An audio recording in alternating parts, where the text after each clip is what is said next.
What's up, gang? 2 weeks ago, I had plans to go to Cambria, which is northeast of Los Angeles, for a trip that I had really been planning for quite a while. This was to shoot my very first tour video for a shuttle bus van life couple. And after seeing the success of my videos on tiny home tours, I knew that I really needed to get on the ball and start doing my own stuff on my channel. And hence, that's what that trip was all about. I was super excited about finally getting the opportunity to do something for my channel, but it turns out that baby had other plans for me. She had sprung another leak, and this time it was the water pump.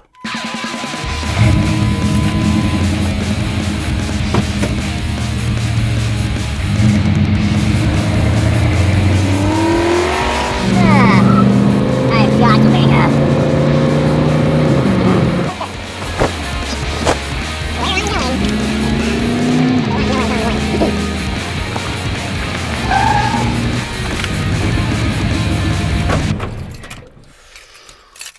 Boy, I can't tell you how excited I am to eat this breakfast. This is like the highlight of my day, which is sad, but it's kind of like coffee drinkers. You know, coffee drinkers, if they don't have their coffee, they can't function throughout the day. And yeah, I totally understand. I totally get it. I remember when I used to drink coffee. I do.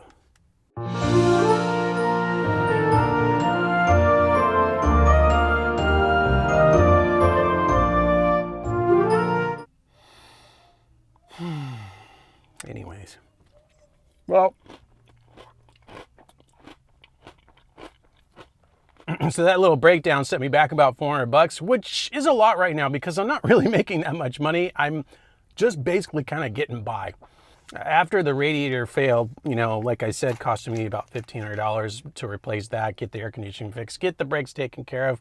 That set me back quite a bit. And just when I felt like I was getting caught up again, then that happened. And well, here we are back to ground zero. So pretty much for the last week or so, I've been hustling my ass off and editing to, well, make the money back so that I could do this trip in Cambria, so that I could do the story, do the tour video that I've been wanting to do for so long. All in good time, right? Gotta get that last little bit. So when baby broke down again, it messed me up this time. Usually I can handle it, but you know, I believe in the power of the subconscious mind. And I know that negative thoughts and just thinking things can definitely affect or manifest bad things in your life. And I was not gonna let that happen. Hey loser, you suck. That's not true. Don't listen to him. You're amazing, and I believe in you. Yeah, I do got this. Thanks, buddy. In all honesty, this trip isn't just about Cambria. It's also to see if I can actually truly sleep in baby without having to take melatonin, which actually isn't all that bad. But I don't like the idea of having to take a sleeping pill to sleep in my own vehicle or my own home. You know, it's one thing when you're inside a brick and mortar house, but when you're in a vehicle, there's times where I'm going to need to be alert. And if somebody breaks into my van and I can't wake up, that's a problem. So this trip is to find out once and for all if I can sleep in baby. Now, before I get back on the road and do this full time again, there's some upgrades I really want to take care of, some fixes, some repairs, and just some things that I missed or really didn't have the time or money to do when I first moved into this van. Starting with this floor, I hate the way this floor looks. Look at how it scratched the wood coloring right off. So this is vinyl flooring that I got, which was relatively inexpensive, and I thought it was perfect because it's super durable and it's waterproof. But the problem is that this is a slat version. And although the seams seem relatively good, because of the heat over here, you can see how it's split up, right? And so basically, when I'm filling my water jug over here, there's a lot of times I'm spilling, and I know water's getting in there, and I don't like that. So what I want to do is replace this with a linoleum one-piece flooring so that anytime I spill something, I know for sure that the wood underneath is good. Now, I really want to try and keep the same kind of color scheme with dark browns, something that, you know, keeps the flow going. But I'm totally open to your suggestions on like what kind of flooring or color, or if you got some cool ideas, go ahead and send them my way. I'd love to take a look at it. And you can see right here, there's a gap where I've got 2 panes of, this is a double insulated layer. So I've got a 2-inch thick foam layer and a 1/2-inch thick foam layer. And it's pretty well insulated, but it left this gap because I obviously wasn't able to flex the wood enough to go with the curve. So it doesn't look that great. So I really want to get some wood trim just to come all the way down so that it looks nice and smooth. I want to get some wood trim to come across here because this is really just the raw wood showing and it doesn't look that good. I don't particularly like it, but like I said, I didn't have a lot of time. So this is just some little things I want to do. Also over here, I put this layer back here, and I know technically speaking, this particular installation isn't actually supposed to be used this way, but I did it anyways because I'd rather have something in there than nothing at all. But as you can see, the paint, when the sliding door did open, did rub across here, and I do feel like I could do a better job with this in the future. So I'll take the slats off, I'll clean this up, and I just want to make it look as nice as possible because there's a strong possibility that I might not be able to keep baby, and I'm going to have to sell her. There's also a lot of areas where there's scuff marks and there's just dirt and grime and things, especially over by the bookcase area or especially by where I keep all my clothes. Things just got really scuffed up and I need to repaint everything again. This is my gray water tank, and technically speaking, it still works. The lid broke off here and totally sucks, but duct taping totally worked, and I could care less because it's out of sight, it's out of mind, so I'm not too worried about it. But it does need to be repaired. And also this faucet here, when I installed this faucet, it did work. I had a really nice pump down here, but the problem was is I used the wrong kind of tubing and it actually contaminated the water and made me very ill. So after 3 attempts of trying to get it right, I simply couldn't do it. Instead of this faucet here, I'd like to replace it with an electric water pump, which is what I'm using right now on my 5-gallon jugs. This thing works really good. I'm super happy with it. This is what I wish I would have gone with in the first time around rather than doing this pump system, which I like that I don't have to really do anything. All I gotta do is push a button and it works just great. Now, if you saw my tour video on Tiny Home Tours, then you would see I did explain why my bed is so high.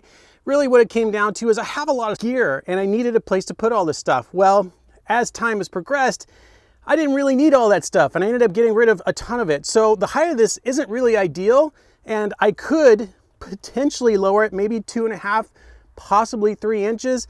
I'm not really sure I really want to do that. It would be a colossal amount of work. I would have to completely rip out all of this, recut everything, and I'm not sure I want to do that because potentially somebody else might want it for storage.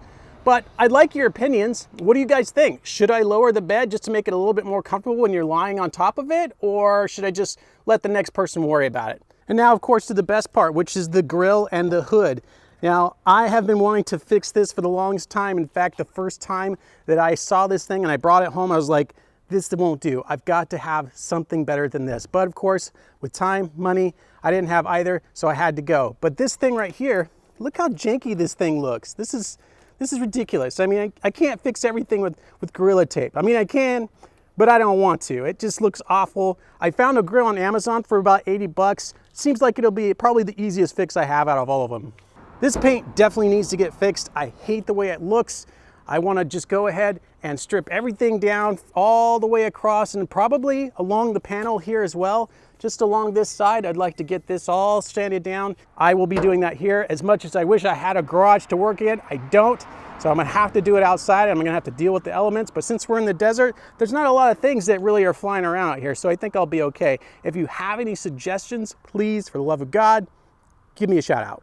Technically, the biggest cosmetic problem I have is rust. This looks awful, and it's just surface rust. It's obviously not broken through, thank God, but it definitely needs to be repaired. I really don't want anybody dinging me on a price point if I ever have to sell this thing. I just want to get the value for what it's worth and call it a day. Now, I know this channel is supposed to be about travel. It's supposed to be about van life, but I'm kind of going through a major transition right now. I have a huge decision to make, and that's whether I keep baby or not. So at this point, frankly, I think I'm ready. I think I'm ready to let her go. And you know, I've had her for 3 years and it's been a long road and she's been great. Even though we've had some setbacks, I feel very lucky to have had her as long as I have. But I feel like I'm ready to let her go and let someone else love her as much as I have. But then there's another part of me that's like, no, I can't. I've invested so much time, so much money, so much effort into this van. Why would I let it go now? But the reality is I don't know if I can sleep in it comfortably yet. And that's really what it comes all down to. So this last trip is gonna be the deciding factor in whether or not I keep baby or not. Trust me when I say this is not the end of van life and travel for me. I am not ready to give up. I literally just started. I'm just beginning. I want to continue to inspire you guys to follow your dreams, to get into this lifestyle because it is so worth it. The experiences that I've had, the people that I've met have changed my life, and I want you to experience that too. Now, I've been at this for a year now, and I've had some help along the way. In fact, I've learned that this life on the road is not always about trying to figure things out on your own. Yes, you need to be able to do that, but you're gonna be counting on people a lot to come help you, to come pull your ass out because you're not always gonna be able to get yourself out of situations. I know I need to swallow my pride and I just need to ask for help. And so I've started a Patreon because I know that there are people out there that are willing to help me along my way. And I want you to know that there's gonna be complete transparency in where all that money gets spent. So I'm not taking advantage of anyone. A lot of this is probably going to go straight to gas and maintenance, but I have started this Patreon. You can check it out here. I have a link for it down below where you can sign up. I would greatly appreciate any help coming my way. Now I need some suggestions on what exactly it is that I can offer to you guys on Patreon, because I know Patreon members are supposed to have exclusive Patreon membership things that I offer. So please give me suggestions. I'm happy to listen, and I'm hoping that I can deliver on what you want. This channel is super important to me. I'll never give up. I'm gonna keep doing this no matter what. Van life, doesn't matter how I do it, I'm gonna make it happen.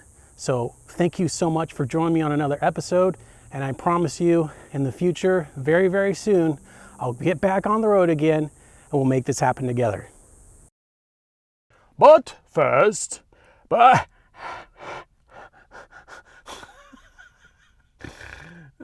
my God, I wish I had coffee right now. Coffee. We need to talk about coffee. I had to give up coffee 7 years ago, which breaks my heart. It breaks my heart. I was so like completely destroyed in my spirit and my soul when I found out that I couldn't have coffee anymore. I mean, it's one of those things. And you know, it's like, oh, well, drink decaf. No. Now, there's a reason why I drink the caffeinated coffee. I want to wake up.